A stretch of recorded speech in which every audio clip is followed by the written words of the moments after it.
C'est malheureux que toujours les pays du Sud subissent les problèmes qu'ils créent eux-mêmes, c'est-à-dire par leurs enfants, et aussi cette façon. Quand vous parlez de la communauté internationale, qui est en train de regarder, c'est-à-dire ils les ont exhortés à quoi? À faire un cessez-le-feu de 72 heures qui n'a même pas été respecté. Malheureusement, ce sont deux armées. Ce n'est pas un coup d'État, ce sont deux armées qui sont en train de s'affronter, et c'est des civils qui sont en train de payer les tributs de cette folie humaine pour le pouvoir, qu'il soit politique, économique et autres. Et aussi les intérêts des pays font qu'ils soutiennent une armée et les autres soutiennent une autre. Et c'est malheureux parce que dans un sens, cette région-là, d'abord le Soudan, il a presque 7 frontières.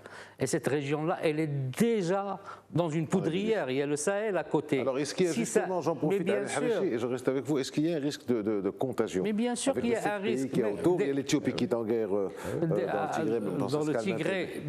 Déjà, si on revient presque à une année, il y a eu le début des coups d'État, un peu des coups d'État au niveau du Sahel, dans plusieurs pays de l'Afrique subsaharienne et au niveau du Sahel.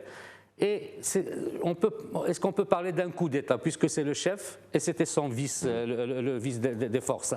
Donc c'est un coup d'État, mais c'est un coup militaire. Et là, c'est l'opposition de deux forces militaires. Donc la contagion, elle est là. Elle est là. Le Soudan est l'un des effets de la contagion.